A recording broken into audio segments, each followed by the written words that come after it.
On this week's episode of Ride the Lightning, the Tesla unofficial podcast, Tesla tops the sales charts in Germany, Giga Shanghai has beaten its own production record, the Cybertruck gets its first aftermarket wheel option from Unplugged Performance and Christian von Koenigsegg, and more.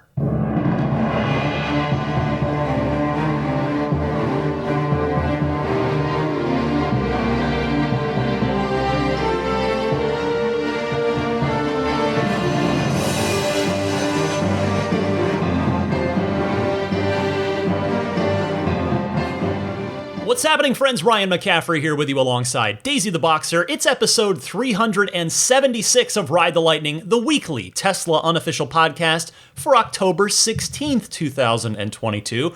I want to start the show today by saying thank you to everybody who wrote in or called in, and there were plenty of folks, to explain why the Taiwan Model Ys that I talked about last week are not being made at Giga Shanghai. And I have to say, I guess I adhered to my own no politics on the podcast rule a little too closely, because I completely forgot about the fact that there is, shall we say, some political tension between Taiwan and China. Many of you very kindly pointed that out to me. And yes, that explains it then. So that explains why the Taiwan Model Ys are going to come from Giga Berlin. Thank you to everybody who took the time to write in or call in about that. In happier news, next week is going to be the quarterly earnings call and shareholder letter. So, as usual, if you've been listening for at least the last 3 months, you know that I will have my usual highlight show with audio clips, a recap, and an analysis of that entire earnings call and the shareholder letter for you on next week's episode.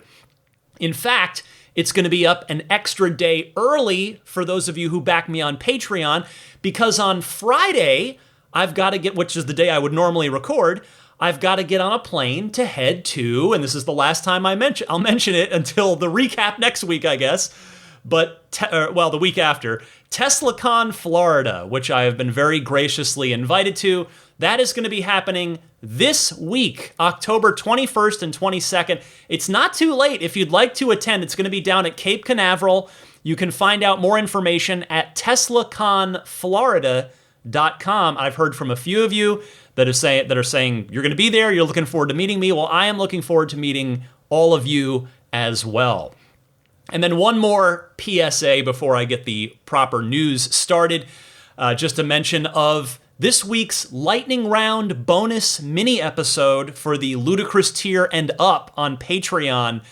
This week I talked about my top 5 list of car companies that I think are gonna survive after 2035, which is when California and New York State are implementing their ban on the sales of new gas-powered cars. So if you're curious about that, or you want to hear any of the other, well, you get access to all of the Lightning Round episodes and a lot more. You can find more information on my Patreon page, which is at patreon.com, Patreon, patreon.com/Tesla Podcast. All right, news time. Let's start with the top story. Tesla is now, with no caveats or other spreadsheet gymnastics necessary, the number 1 selling new car in Germany for the entire month of September. So 1 month out of 12 down, 1 month down, 11 to go. Thank you to listener Sean Bloom for flagging this to me. And the story comes via Teslarati, who writes, according to Heise Online reporting, the KBA, which is effectively the German DMV, KBA figures say that the Tesla Model Y had 9,846 registrations in the month of September alone, head and shoulders above the German-made Volkswagen Golf and Volkswagen Tiguan, traditionally popular vehicles in Germany.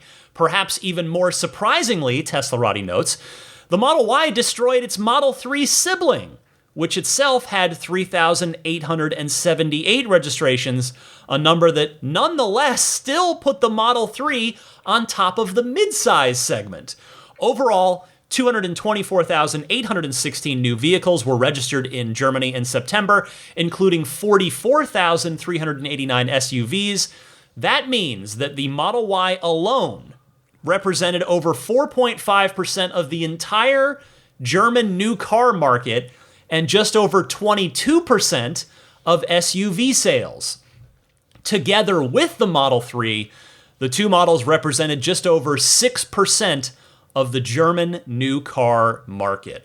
Well, I think I talked about this on the podcast recently when I remember mentioning that a listener from Switzerland was in town, was in San Francisco, and reached out, wanted to meet up. We got together at 21st Amendment, which is an awesome local brewery here if you're ever in town. Get the Hell or High Watermelon, which is a wheat beer, or its cousin, the Hell or High Mango, which is a mango version of it. Both are outstanding.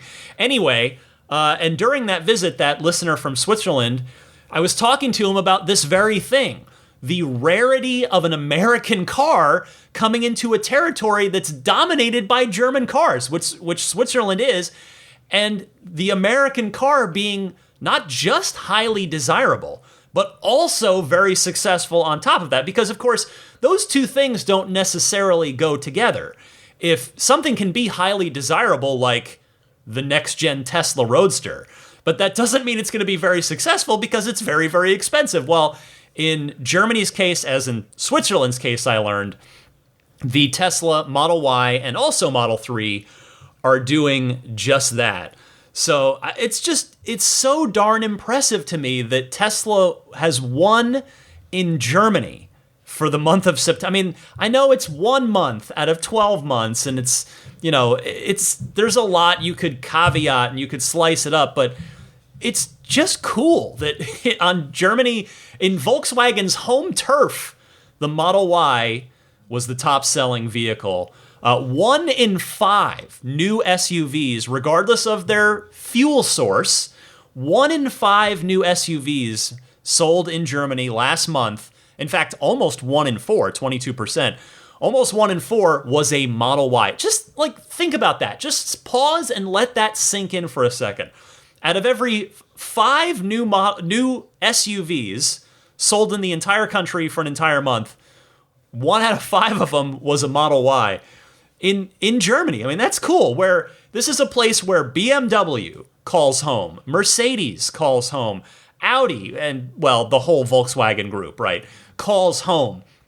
So, and they all have, as you would expect, because they're also well-established, successful car companies, they all have a very, very strong foothold on their home turf. And here comes Tesla, this American startup, and outsells them all. And it's probably going to be the start of something more. But first, I want to comment that I suspect that the Model Y outsold the 3, which, again, as you heard, the 3 still came in first in its class, but not so much because of demand, although that's definitely part of it. Don't get me wrong. The Y is in even higher demand than the Model 3 is, but because, as you've probably already guessed, the Y is being built locally and is thus in much readier supply than the Model 3, which if you're buying a Model 3 in Germany, it's got to be imported from Giga Shanghai.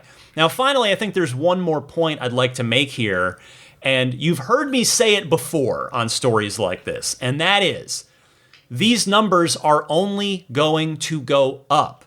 The gap is going to widen, particularly as Giga Berlin ramps up to its stated goal of getting 5,000 cars per week built by the end of the first quarter of next year, which is basically in 6 months from now. So in 6 months from now, I have full confidence that they will have reached that 5,000 car per week goal. Now, granted, not all 5,000 of those cars, when they get there each week, are going to be going to Germany. Those cars are going to go all over Europe. And as we've learned, some will go to Taiwan. But plenty of those Model Ys will be sold in Germany, particularly if demand remains high, and there is every reason to expect that it will. The arrow, quite simply, is pointing up for Tesla in Germany. On a related note, before I move on to the next story, this week's Patreon poll, which, as a friendly reminder, is open to everybody, regardless of whether or not you are supporting me on Patreon. You can vote at patreon.com/Tesla Podcast each and every week. Again, I'm trying to get those polls up on Tuesday nights. Sometimes it's not till Wednesday. but I'm trying to establish that good habit of Tuesday night. So, Wednesday is a good bet where you can cruise on over. The poll should be there for you, and feel free to vote. And that poll this week asked, when do you think the Model Y will become the number one best-selling new car in the entire world, which you've heard Elon talk about before, and there's every reason to expect is going to happen because it's trending in that direction.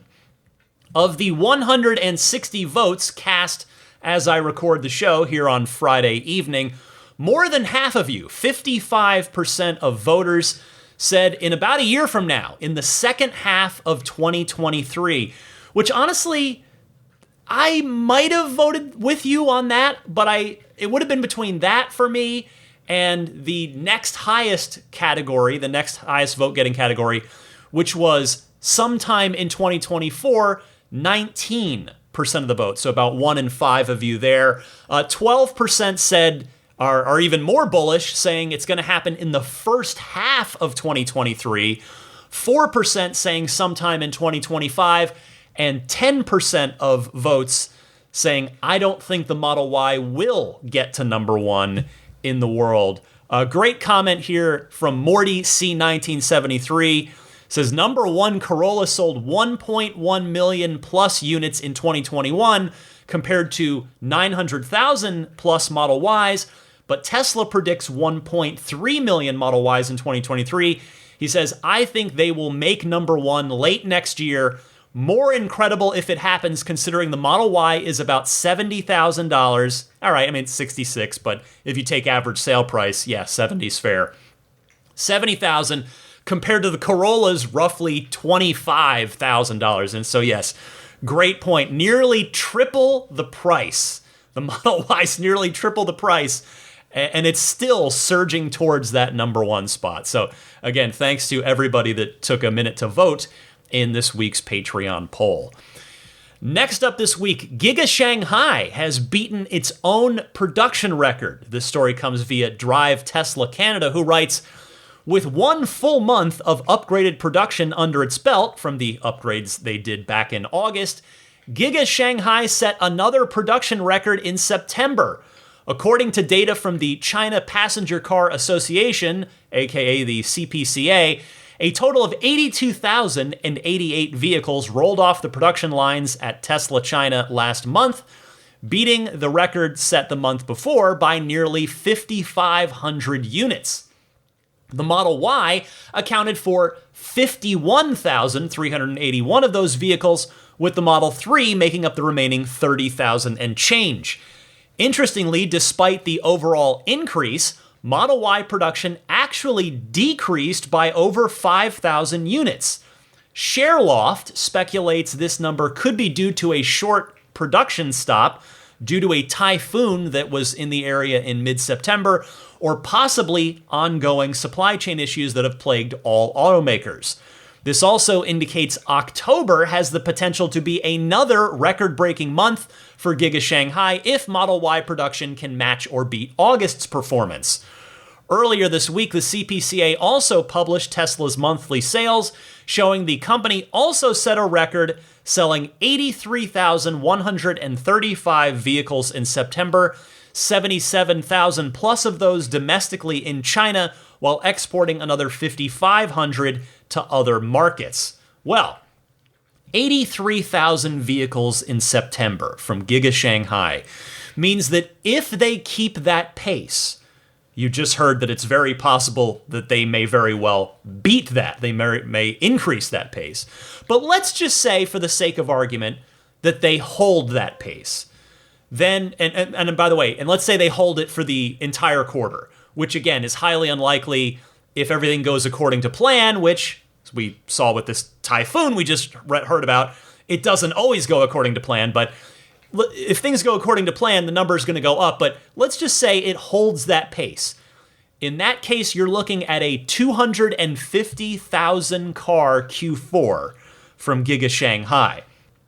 And Fremont, with its stated production capacity of 650,000 cars per year, means that you can pencil that plant in for roughly 162,000 cars in Q4. Now, again, that's also not totally scientific because Tesla's production has just continued to increase and there's a little bit of seasonality to it, although granted, not a lot of seasonality with Tesla anymore, but there's still a higher demand in Q4 for cars because it's the holidays. People want to buy cars in Q4 a little more so than they do in Q1. It just, Tesla has been immune to that seasonality because the demand at all times of the year is more than what they can produce. But anyway, I'm getting off topic.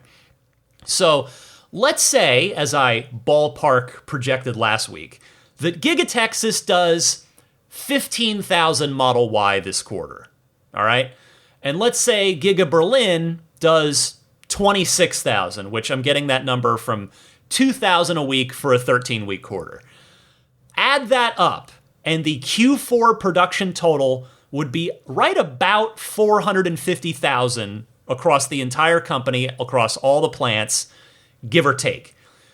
If they were to hit that, or even come anywhere close, that would beat the record that Tesla just set in Q3 by quite a lot.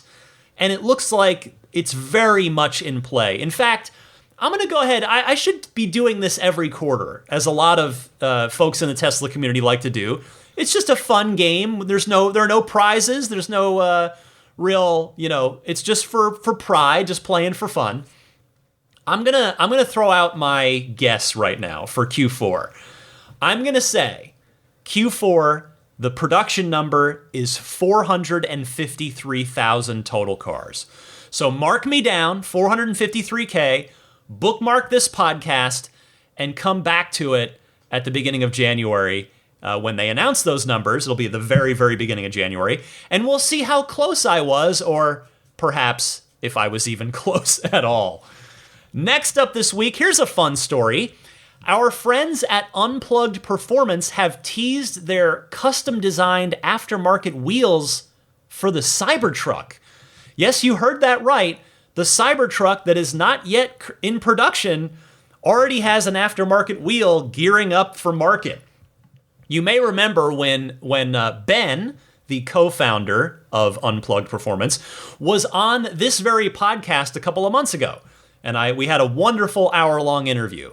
Near the end of that interview, I asked Ben about what they have planned for the Cybertruck and for the Roadster, because they had both cars listed on their webpage as stuff, as they were working on stuff for those cars. Well, Ben kept mum, as I would have expected him to, but now we know, at the very least, we've got these wheels. So Unplugged Performance announced on Twitter saying the Unplugged Performance CyberHex wheel, equipment for your interplanetary future, arriving sooner than expected. And then they later added in a follow-up tweet, the Unplugged Performance CyberHex wheel is a special design collaboration with our favorite supercar designer. A long time in the making, we are excited to share the full story soon. If you're curious what these look like, you can go to Unplugged Performance's Twitter page, but I will give you a quick description here. It is a hexagon-shaped hub in the center of the wheel, surrounded by 6 more hexagons in a space gray finish, meaning the hexagons are the negative space, as you would have probably guessed. So, and the whole wheel is done in a space gray finish, which should match the stainless steel body color reasonably well. As me, a former DeLorean owner, knows all too well, it's very difficult to match the color of the stainless steel with paint. So if you've ever looked at a DeLorean, either in person or just in pictures, you might have stopped to think, well, wait a second, the front and rear bumpers, which aren't stainless steel, they're painted pieces, they don't match the body at all. And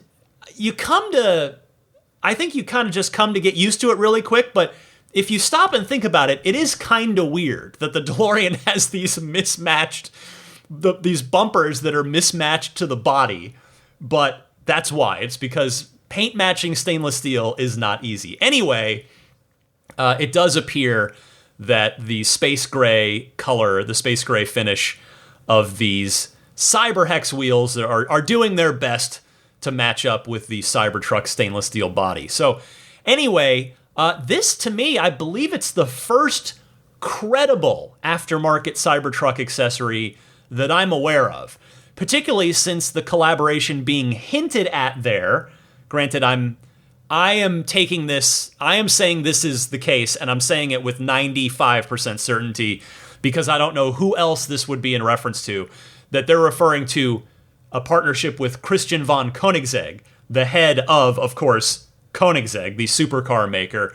And the reason why I'm very, very confident in saying that is because, as you've heard on this podcast before, and in the interview with Ben, Unplugged Performance has collaborated with Koenigsegg before on a lot of carbon fiber pieces that you can buy for any of the 4 Teslas. So that is almost certainly who they're referring to here. Anyway, you may have wondered, well, wait a minute, Ryan, what are you talking about when you say the first credible aftermarket Cybertruck accessory? Well, I say that because I know there have been at least 1 or 2 others that got announced really, really early on, like I'm talking early 2020. And I think one of them, the one that comes to mind was, if I remember right, a 5th wheel trailer for the Cybertruck that, or just some kind of like towable, camper thing. And they, as I recall it, they wanted a really large deposit from potential customers, which, from some company out of nowhere, okay, I don't know if I would give you a ton of money this far in advance for something I'm not sure is ever going to get built. But anyway, that's neither here nor there, other than to say I haven't seen or heard anything about that in quite a while. I hope they're making good progress. I hope they're actually going to build that. But anyway, I say that because with Unplugged Performance, it's going to be released and it's going to be good quality. You might not like the look of them, just, as an aesthetic choice, but they're coming, they're going to come to market, they're going to be good quality.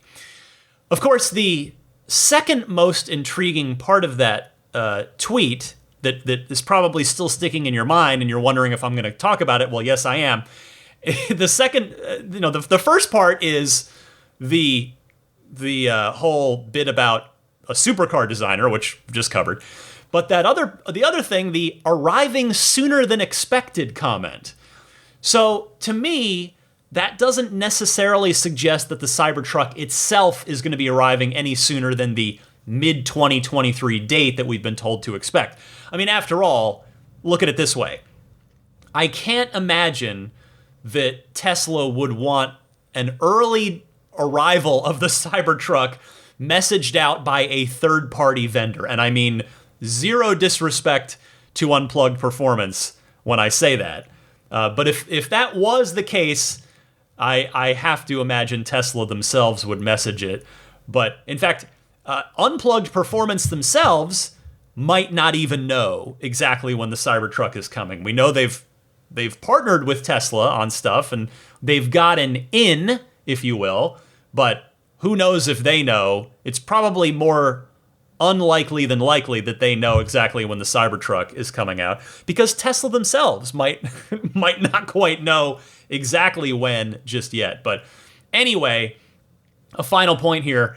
There's nothing stopping Unplugged Performance from going ahead and putting these wheels out there before the truck's even released, because why not? You might get some eager Cybertruck reservation holders to pull the trigger on these CyberHex wheels while they wait for their actual truck to be built.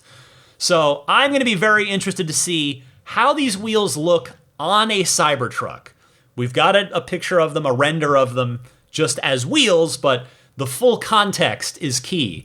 Like, I don't know about you, to me, there are some wheels that look really good on one car that don't look so great on another. It's a whole picture. It's not just the wheel itself, at least as far as I'm concerned. Anyway, but it'll be interesting as well to see if the CyberHex wheels from Unplugged Performance offer any advantages over the stock Cybertruck wheel from Tesla, be it aero or, more likely than aero, weight savings. I would bet lunch that the Cyberhex wheels from Unplugged Performance are going to weigh less than the Cybertruck, the stock Cybertruck wheels do. Or if it's basically going to be the same from a weight and technical aero perspective, and maybe it's just going to be an aesthetic preference for some people. But anyway, keep an eye out for those if you are expecting a Cybertruck in your driveway in the next year or two. Here's a follow-up from last week when I told you about Tesla's decision to remove the ultrasonic sensors from all future builds starting immediately for the Model 3 and the Model Y and starting next year for the S and the X.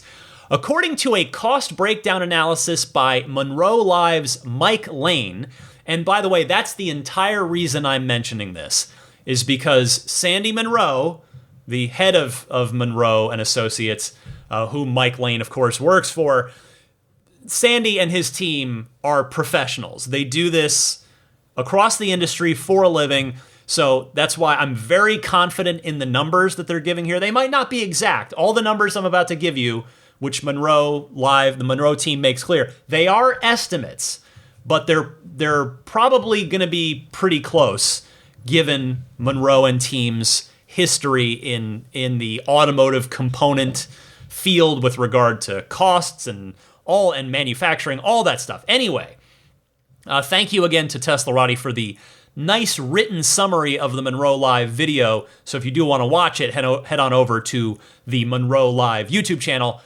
But Tesla has 12, as we know, 12 ultrasonic sensors on each of its vehicles with an estimated cost of $8 per sensor or $96 total.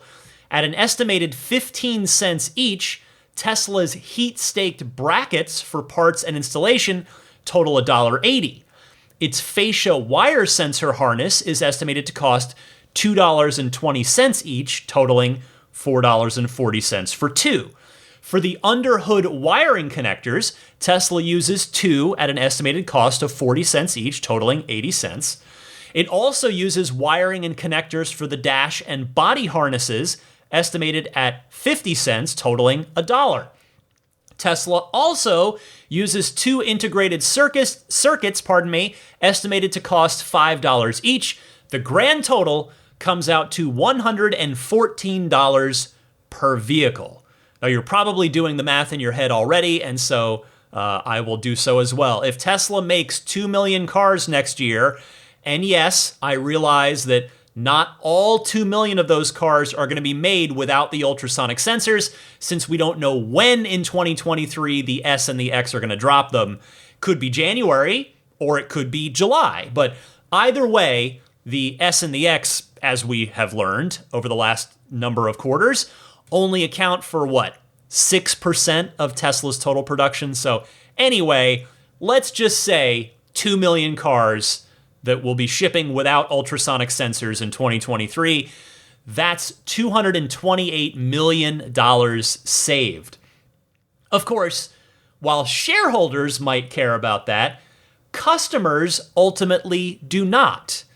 Customers care about and deserve the very best car for their money. And as I said last week, I am personally going to give Tesla the benefit of the doubt on this, specifically because their track record when it comes to safety. Like I said last week, their safety track record is literally world-class, but let's just hope that this software plus camera combo is able to catch up to all of our cars that do have the ultrasonic sensors on them and do so very soon. Because quite frankly, I don't think it's fair to all of you new buyers who are just now taking delivery, especially when, for the time being, 100% of those of you out there that are taking the first deliveries of these ultrasonic sensorless cars thought they would be on there when you ordered the car however many months ago now. So, as far as I'm concerned, the pressure is all on Tesla to make these new cars as fully featured and as safe as the ones in all of our driveways and garages now. I do have the full confidence that Tesla's going to get there. I just really hope it's not going to take very long. That's really the bottom line with this for me. Two more stories this week. The first of those is this. Tesla has once again skirted its ban on direct sales in New Mexico by again partnering with Native American tribes.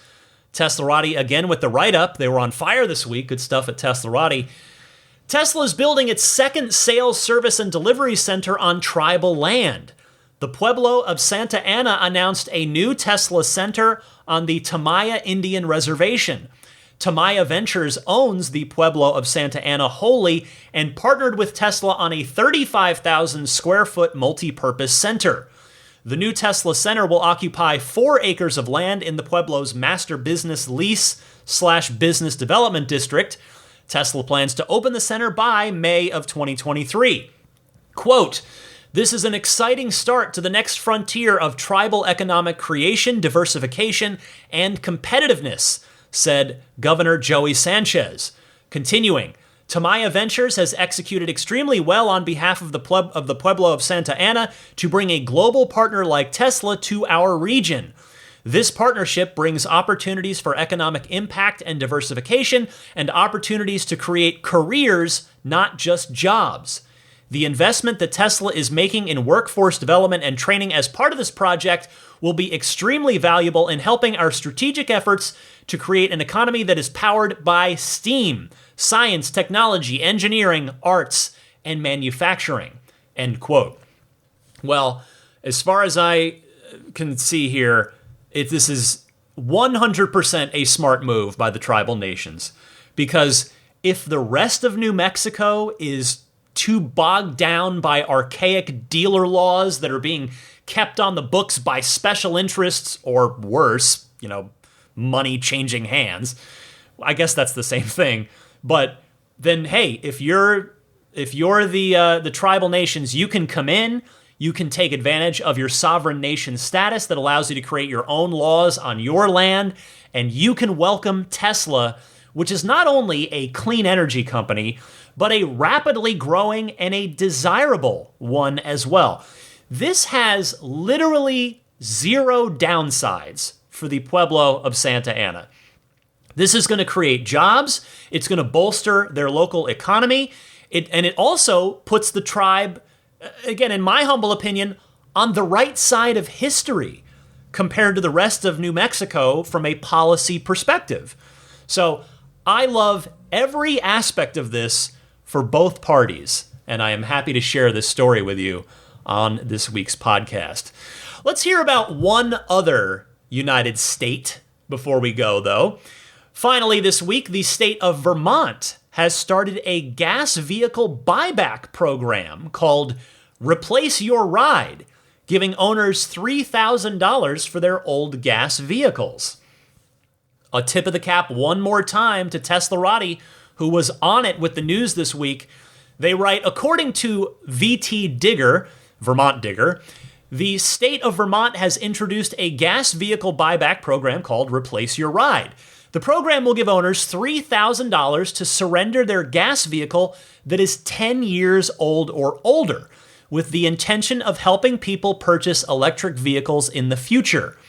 Vermont has been a leader in EV adoption in recent years, and according to the state's governor, they now lead the country in EV chargers per capita. And in continuing the public's adoption of electric vehicles, Vermont has introduced numerous electric vehicle incentives. Other than the Replace Your Ride program, Vermont has a state EV incentive of $4,000 if you make less than $50,000 annually, or $2,500 if you make less than $100,000 annually.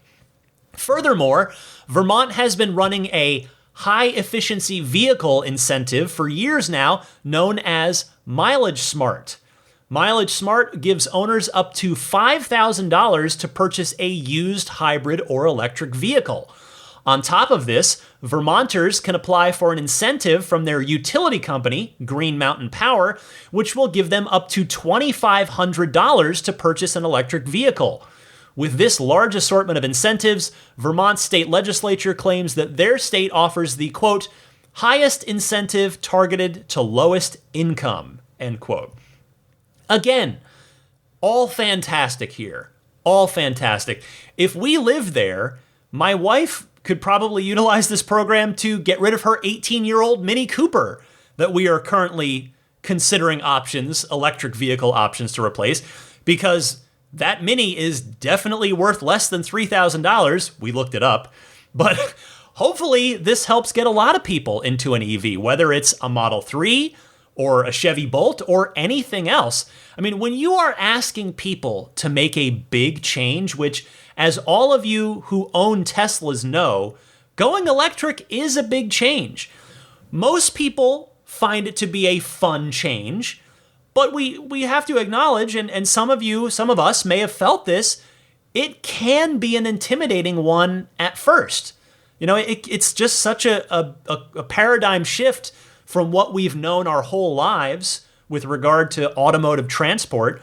It is a paradigm shift. It's a big leap to make. So incentive programs like these do help. They make a positive difference. So here's hoping that more states follow Vermont's example, and perhaps some of my Vermont listeners out there that are hearing this right now are going to be able to take advantage of it. All right, that's everything I've got for you in the world of Tesla news for this week, but stick with me. There is plenty more podcasts to go, including your phone calls in the Ride the Lightning hotline, coming up right after this.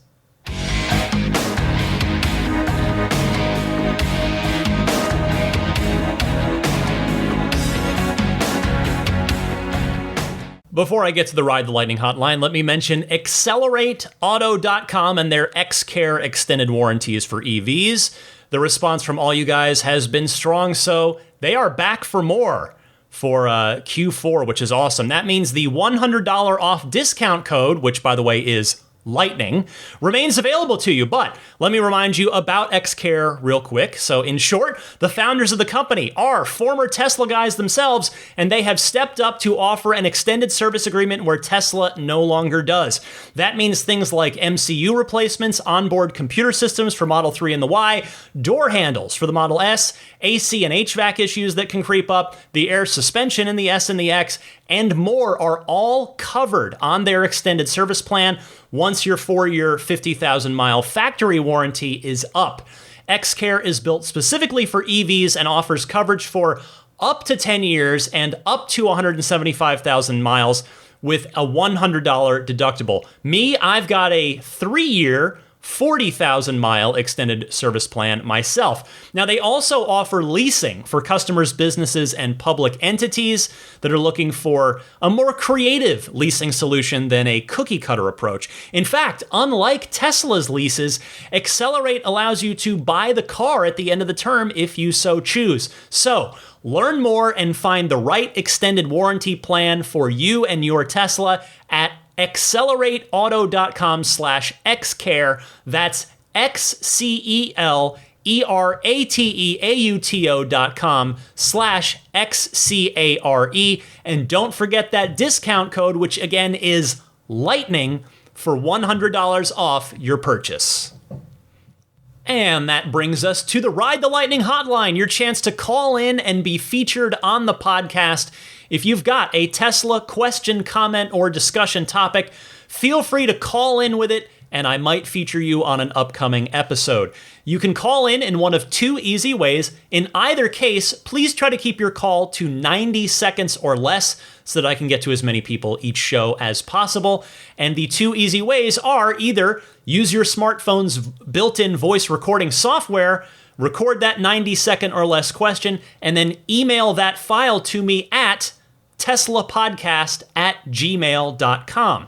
Alternatively, you can call in and leave a message on the Ride the Lightning hotline. And that number, toll-free, is 1-888-989-8752. Again, that's 1-888-989-TSLA. And if you know someone special with an upcoming birthday, anniversary, graduation, or some other special occasion, you can give them a unique gift of recorded voices from friends and family telling them why they're special.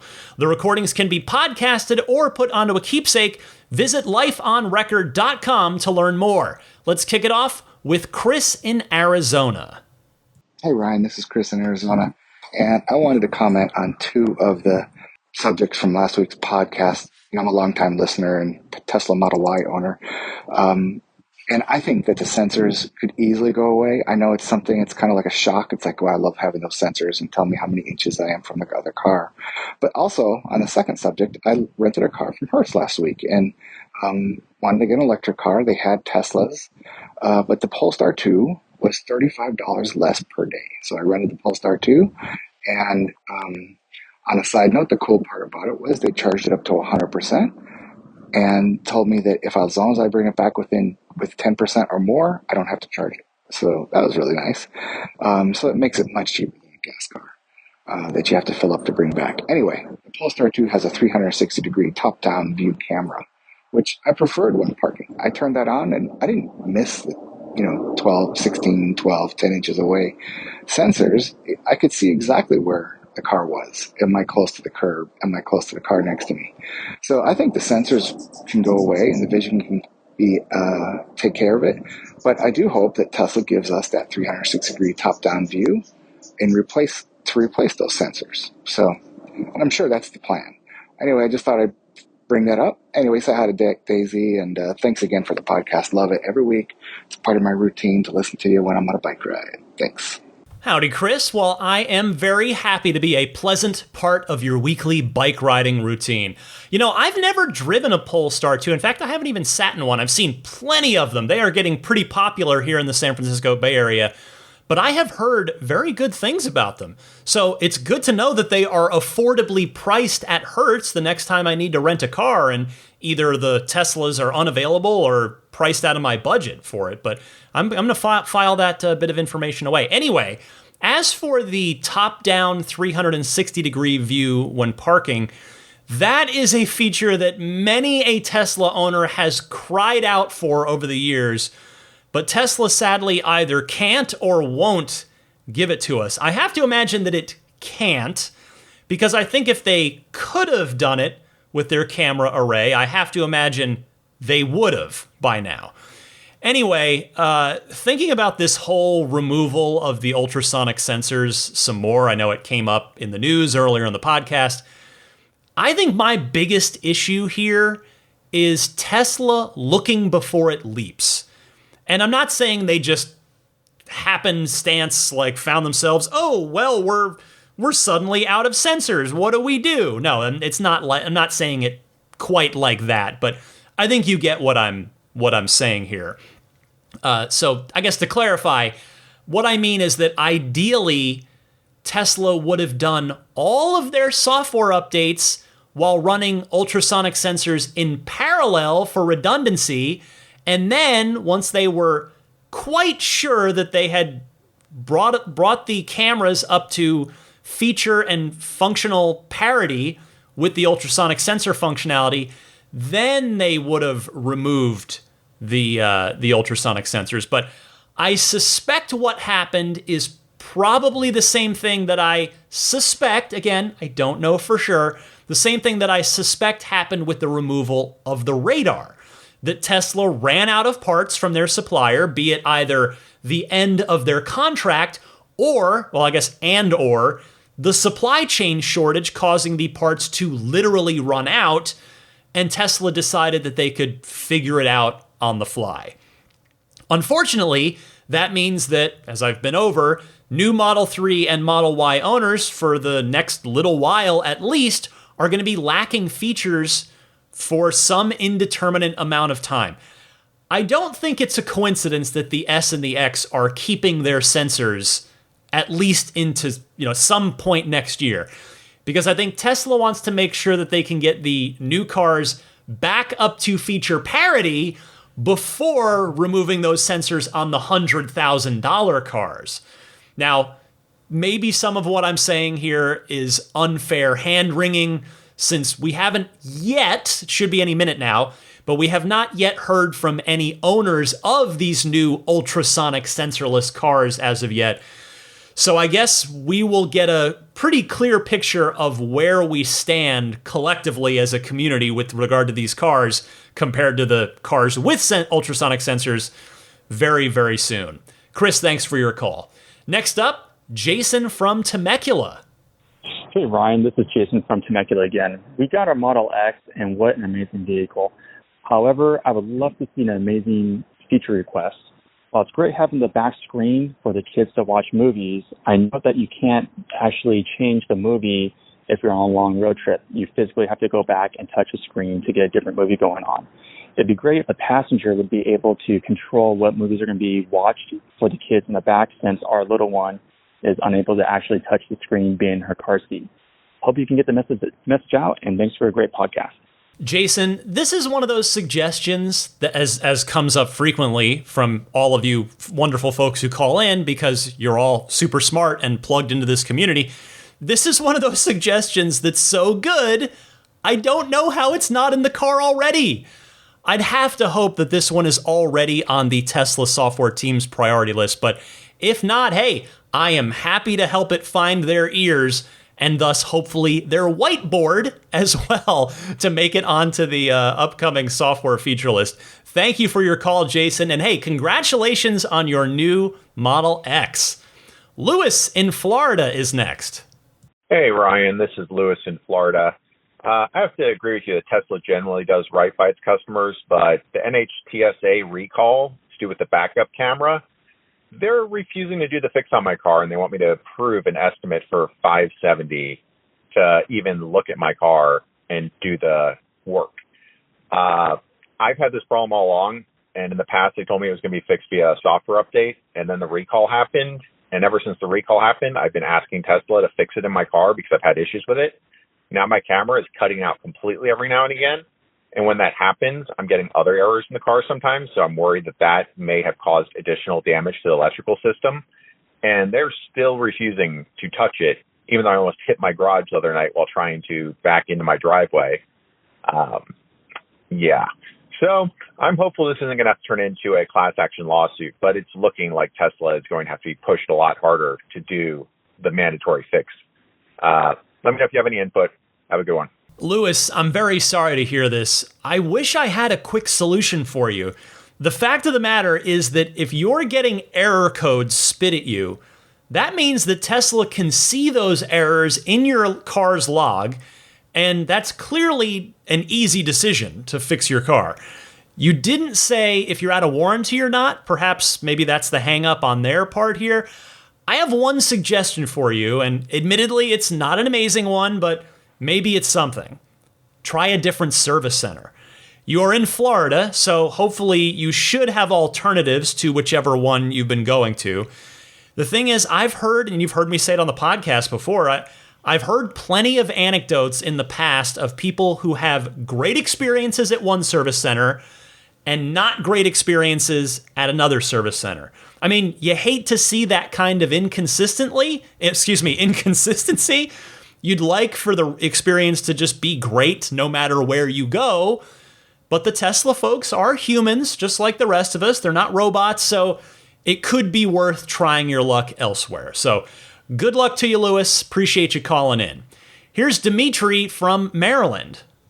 Hi, Ryan. This is Dimitri from Maryland. Just wanted to leave a message to you with two comments. I was listening to this week's podcast and the comment regarding the new cars to Taiwan. I'm wondering if that's the political aspect where China and Taiwan have some issues, but don't know. I'm sure some other listeners have better understanding of that. But I actually just discovered something in my 2022 Model Y Performance this weekend where the rear tail lights had condensation in them. Now, my car is always in the garage. It's not humid. It's not cold. But I did see that the lights had condensation. I took pictures, posted on Reddit, got some comments where the people said that it was normal. Some people said it wasn't normal. Anyways, I put in a request with Tesla via the app, and they said that because the lights are all LEDs, they don't produce any heat whatsoever, unlike most other taillights. And they said that the condensation was totally normal. Interestingly enough, that this condensation did go away. I'm not really very happy. I still think it's a weird phenomenon, as I've never had this happen to any of my other vehicles ever. But the condensation did go away. It took about a day. and the lights are just fine. So I just wanted to mention that. Maybe some other people have similar experiences. Take care, and as always, fantastic podcast. Love it. Bye-bye. Dimitri, thank you for your call and the kind words. As I covered at the top of the podcast, you are indeed correct about the Taiwan cars being built in Berlin instead of Shanghai. Thank you for being one of those folks that kindly set me straight on that. Second, on your taillight condensation issue, this is not normal. It has happened to many people, myself included. I had mine replaced when it did. It shouldn't happen. I would humbly suggest making a service request for this and asking for a replacement taillight assembly if it comes back. And if you need to, do that, as I just got done telling the last caller, at a different service center, since again, unfortunately, we have seen that different service centers can sometimes produce wildly different customer service experiences. But those housings are sealed. Water should not get in there. You are correct. You are totally right to be a little miffed by that.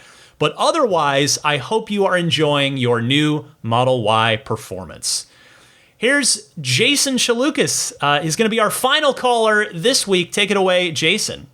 Hey, Ryan. Jason Chalukas. My wife is going to get a new Model Y next week around October 18th, and it will undoubtedly be one of the ones without ultrasonic sensors. She's transitioning to a new 7-seater from her existing Model Y with the sensors, so I'll let you know if we notice any significant decrease in functionality as a result of the change away from ultrasonic sensors to Tesla Vision only. Also, I would note that our delivery advisor gave us an interesting bit of information that new cars are being delivered via rail or transported via rail instead of trucks, which is slowing their delivery process down, but obviously saving them a lot of money in transportation costs. I thought that was particularly interesting because we're in Southern California, and you would think that trucking would still make sense going from Fremont down here to Orange County. Just an interesting note for you. Thanks, Ryan. Bye.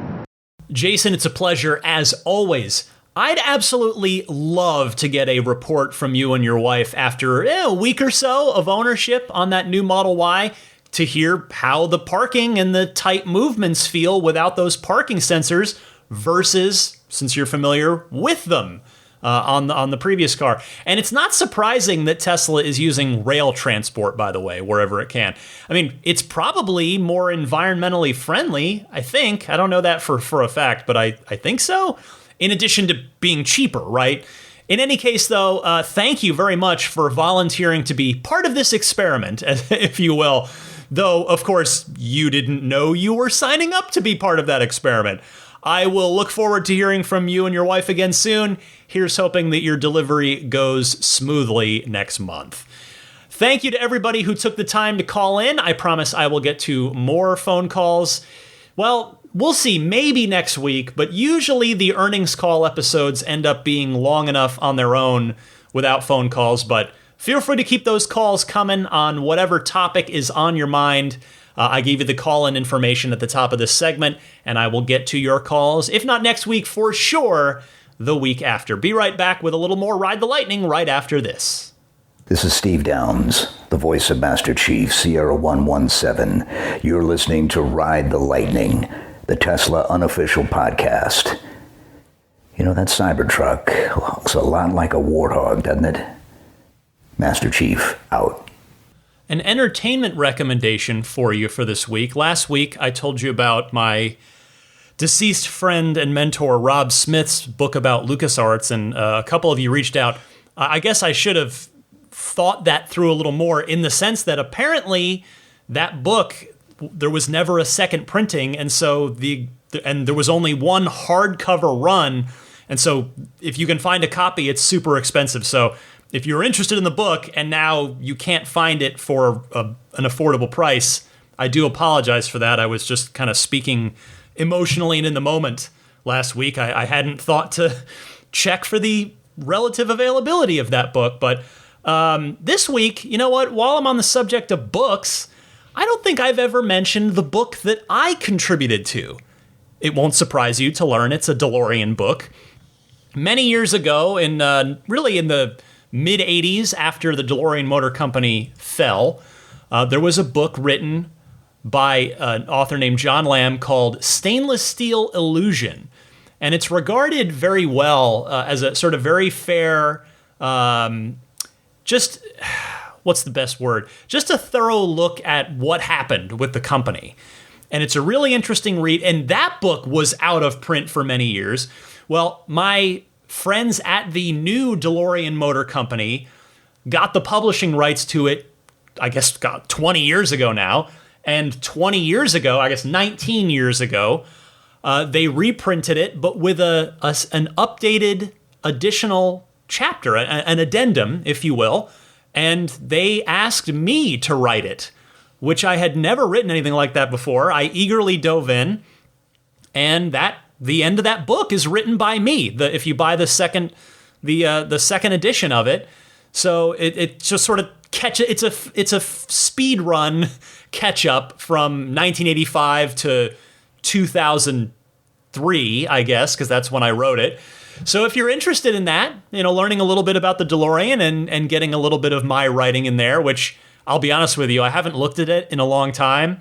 If I wrote it when I was 23, my 42-year-old self goes, well, it must be terrible if I wrote it when at 23. But I don't know. Hopefully it holds up. But anyway, if you're interested, you can find it at store.delorean.com, and then you click on publications and manuals, and it's about, what is this, 1, 2, 3, it's about halfway down the page. You'll see Stainless Steel Illusion Book 2nd edition, and I'm looking at it right now. It's available for $40, so it's not a thing where it's hundreds of dollars out of print. Anyway, time for a pro tip of the week. Jack from Brisbane. Here's a good one. Hey Ryan, Jack from Brisbane, Australia. Just calling in with a quick tip for anyone whose premium subscription has expired but would still like to use features that need Wi-Fi while driving, such as Spotify and TuneIn Radio. There's an easy way to auto hotspot your car to your phone every time you get in, so you can use your phone's Wi-Fi. Provided you've got an Apple iPhone running iOS 16, you can create an automation within the Apple Shortcuts app to auto turn on your phone's hotspot. You can then configure your car to auto connect to your hotspot and remain connected to the hotspot while in drive. Just saves fiddling around with your phone if it turns on automatically. And it's an easy way to save a couple of dollars if you're not fussed about the extra satellite maps in the car and the few other features you get with the premium subscription. Hopefully someone else finds this useful. Jack, this is great. Thank you very much for this one. I like this pro tip. And if anybody else out there has a good pro tip of the week that you'd like to share with me and your fellow Tesla owners and enthusiasts, please call in with it the same way that you would call in to the regular Ride the Lightning hotline. I gave you the instructions for that earlier in the podcast. If you forget, it's also in the show description every single week as well. All right, some friends of the podcast that can perhaps be of use to you. Let me start with, let's mix it up this week. Let's start with, I'll give you the update on Budget Safe Solar. How about that? Our new roof is going on right now. So that is happening, and then the solar is hopefully going to be soon behind it. So we are moving. That is the good news here. Things are moving forward. We found definitely a better quote for a replacement roof, and then we'll be right back with Budget Safe Solar for our solar installation. And so, I wonder if I'll have a real serious update for you next week. We'll see. We'll see how things go. But anyway, if solar is of interest to you on your home or business, you're probably going to check out Tesla Solar. I did. But if, like me, Tesla Solar doesn't end up being the right fit for your home in some way, shape, or form, check out budgetsafesolar.com. Why? Because tomorrow your neighborhood might have reached its circuit capacity and might not be able to handle another customer supplying that aged infrastructure until repairs are completed who knows how long from now. Do not get shut out because you thought that roof had another year left in it. Visit them today at budgetsafesolar.com and use the referral code RTL if you do indeed proceed with a solar installation. How about Immaculate Reflections? If you are going to be in the greater San Francisco Bay Area with your car, with your Tesla or any other car you care about, take it to Immaculate Reflections. You can contact Jeff, the owner there, through his website, irdetailing.com. That's how you can get scheduled in. And that's where you want to mention when you reach out that you're a Ride the Lightning listener. There will be a nice little discount waiting for you for any work that you book, whether that's ceramic coating, whether that's paint protection film on some or all of the car, whether that's paint correction, or some combination of all three. Whatever you want to do, Jeff will happily work with you within your budget and what you're looking to do to get your car looking better than it ever has. I am living proof, or at least my car is, of the talents of this person, of Jeff McGovern. So check him out, irdetailing.com. AbstractOcean.com. That's your one-stop shop for all the coolest aftermarket Tesla accessories. Just go and browse around. Trust me, it will be worth 2 minutes of your life to just go poke around that site and see what they've got for each of the 4 Teslas. You can sort by car, so whichever car you've got, just click on that car. It'll show you all of the accessories available at AbstractOcean.com for that vehicle. And anything that you like, throw it in your online shopping cart, and then when you get to checkout, use the coupon code RTLPodcast, all one word, RTLPodcast at checkout to get 15% off of your first order. The snap plate, meanwhile, available for S, X, 3, and Y, can be had at everyamp.com/RTL.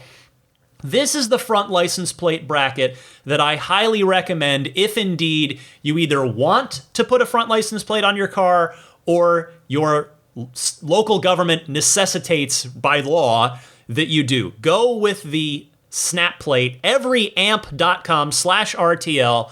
You can take it off for car shows, or for if you're going to be detailing the car, you can put it back on.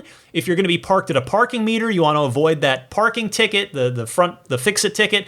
If you're going to be going through a toll plaza or bridge or something like that, you can make sure it's on there. But it's clean, minimalist design, paint safe, grill safe, radiator safe, autopilot safe. It is the way to go if you're going to do a front license plate bracket. So one more time, everyamp.com/RTL. And then puretesla.com/RTL, once again. That is your one-stop shop for your dash cam and Sentry mode needs. They do micro SD-based solutions, which are a much, much better way to go, much more long-term reliable way to go for your Sentry mode and dash cam setup. So do that. It's $49, shipped free anywhere in the US for the 128 gigabyte kit, or $69 for the 256 gigabyte kit. They also sell a really nice slimline, like nice low profile wireless game controller kit.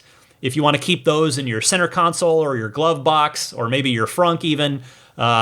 If you do play games in your car on a semi-regular basis and you want a wireless setup, and B, a nice sort of Super Nintendo-inspired little smaller controller that's going to take up less space in your glove box or center console than, say, an Xbox controller does, because as great as the Xbox controller is, I've got one in my hand right now, it is, it's not small. It's not designed for being compact, but the ones that puretesla.com/RTL sells very much are designed to be compact. And then finally is Jada. Jada at getjada.com/ref/8, Jada spelled JEDA. They've got a few different excellent center console-centric accessories, like the USB hub console that is a storage organizer, USB hub, including USB-C ports, Apple Watch charger, and AirPod charger all in one. There's also the Jada Tray, which is a drop-in tech-focused center console organizer. It's great. I've got one in my car. There's also the wireless charging pad, which they're on the 4th generation of now. I've got Gen 3 in my car, and that's great. Gen 4 is just a little nicer fit and finish, and I think the power is the same. Anyway, it's great. I definitely recommend it from using it for the last 3 years, maybe even a little more. Anyway, I've got a coupon code for any of those products, and that coupon code is RTL. And all I ask in return for the discount that you'll get from using that coupon code is I humbly ask that you please use my referral link, which one more time is getjada.com/REF/8 with Jada spelled JEDA. I mentioned the Patreon at the top, but quickly, that again is the primary way through which you can voluntarily choose to support the podcast. I do this every single week. I take a lot of pride in that. I am happy to put in the time, but it is a lot of time, and it's a lot of research, and it's a lot of just love and care that goes into this, which I hope is obvious. I hope it's obvious. I do love doing it, but it's definitely a job, which I like I said, I like doing. Otherwise, I wouldn't do it. But if you do see fit, maybe it's this week, maybe today's the day as you hear this, and you think, you know what, Ryan, I've been listening for however many months now. You're always here for me week after week. I get a lot of good information and maybe even a little entertainment out of the podcast. I'm happy to support you on Patreon. There are various support tiers, all of which come attached with a perk of some kind. So the base perk at the base $5 a month tier is early access to each week's episode. And again, next week's show, the earnings call recap, that's going to go up an extra day early for Patreon backers, since I've got to do the show on Thursday night before I leave for TeslaCon Florida on Friday. The $10 tier, that's the ludicrous tier. You get the early access, and you get those weekly lightning round bonus mini episodes that are exclusive to Patreon. And then it just keeps going from there. So all I ask is, whether it's today, tomorrow, sometime soon, take a look at the website and maybe consider a pledge. That website is patreon.com/Tesla podcast. Patreon spelled Patreon. If you're not already following/subscribing to the podcast on whatever your favorite podcast service is, please do so. It's free. The follow or subscribe, depending on the terminology, differs by podcast service. It just means that anytime there's a new episode, it will push out to you automatically. So I'm on Apple Podcasts, Google Podcasts, Stitcher, TuneIn, Spotify. You can listen on YouTube. There's no video, but if you do want to, I do have a channel if you do want to listen to it. In fact, YouTube just let me pick my own channel handle. So it's a little bit of an easier, I don't have to tell you, go on, search Ride the Lightning Tesla. No, it's just youtube.com/@ the @ youtube.com/@ Tesla podcast. And that will take you straight to my YouTube channel, where again, just to set the expectation, there's no video, but if you want to listen there, go for it. You can email me anytime. The email address is teslapodcast@gmail.com. I'm on Twitter and Instagram, same handle on both of those social media sites, DMC_Ryan. And I think that's about it, other than saying hello and thank you to the Plaid, Maximum Plaid, and Roadster in Space tier backers. I'll start with the Plaid crew. The tier is gone, but these wonderful, generous people continue to pledge at that level and will thus continue to be grandfathered in with all the perks associated with that level. So thank you very much to George Cassiopo, David Brander, Logan Willis, Jason Chalukas, Tim Hyde, Peter Chalet, Eric Randolph, Dory and Steve Guberman, the Tesla owners of Taiwan, Ron Lee, Charlie Gillespie, David Perella, Dennis Peak, Jeff Angwin, Chase Cabanillas, the Lydia family, Aaron Altschul, Jared Brown, Jerome Strack, Jamie Dalton, the Tesla Owners East Bay Club, Mike and Barbara from Louisville, David J. Howes, Travis Krenzel, Matt Nixon, the Tesla Owners Club of Wisconsin, Jonathan Zalesny, Ish, Not Elon Musk, T. Kirk Lowry, Peter, and the Bear Boys of Colorado. Thank you as well to the Maximum Plaid backers, who get their top tier perk is the monthly invitation to the monthly group Patreon Zoom hangout, where we always have a good chat each week. So thank you very much to Jonathan Wales, Cameron Clark, Daniel Grummer, Seth Capello, Nick and Tony, the Galpin family, Ryan from Las Vegas, Darren Nickel, Kaz Barnes, Ulrich Lassa, Brett Libano, Patrick Wisniewski, Gil Cabrera, Watley, Eric Brown, Mark Eversole, Todd Badger, Joe Edgel, Kevin Yank, the Tesla Owners Club of San Joaquin Valley, Michael Williams, Will Stedman, Mait Suaru, Derek Nesselrote, Justin Perez, Jeremy Harris, Chris Beach, Tom Mills, Alex Brem, Tyler Smith, Corey O'Donnell, Matthew Graham Dronberger, Scott Gillis, Aaron, John Cody, Andre Kent, Joel Sapp, Kim Bay, Paul Casarino, Richard Corley, Chris Osborne, KB, We Drive Tesla EV Luxury Car Rental in Oahu, HaloBengals.com, Chris Pratt, Ken Epstein, and Doug Carey. Finally, and big thank you goes out to the Roadster in Space tier backers, Pete White, Lyle Austin, Steve Radspinner, Fernando Corradero, Lawton from Chicago, Sean Neidig, Neil Weaver, Jackson Wallace. Jackson, I am so happy that you are finally going to be getting your new Model X soon. I've been seeing Jackson's Twitter posts.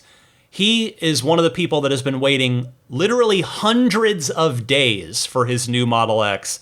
And he posted that the date, it's fine, it's under a month away. I guess by the time this podcast is out, it's like 2 or 3 weeks out. So Jackson, pre-congratulations to you on that after that incredibly long wait. Thank you as well to Rolf and Jennifer Evers, Howard Anthony Smith, Victoria Iacovetto, Tesla Hitchhiker 42, and Kara Weston. That brings me to the end of Ride the Lightning episode 376. The next couple weeks are going to be fun.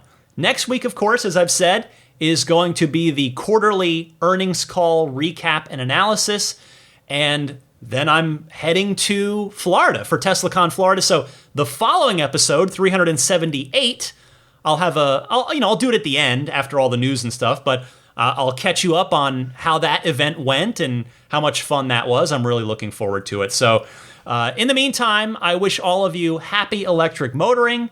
Be well, stay well, and from a snoozing Daisy the Boxer, along with myself, I'm Ryan McCaffrey. This was Ride the Lightning episode 376. See you soon.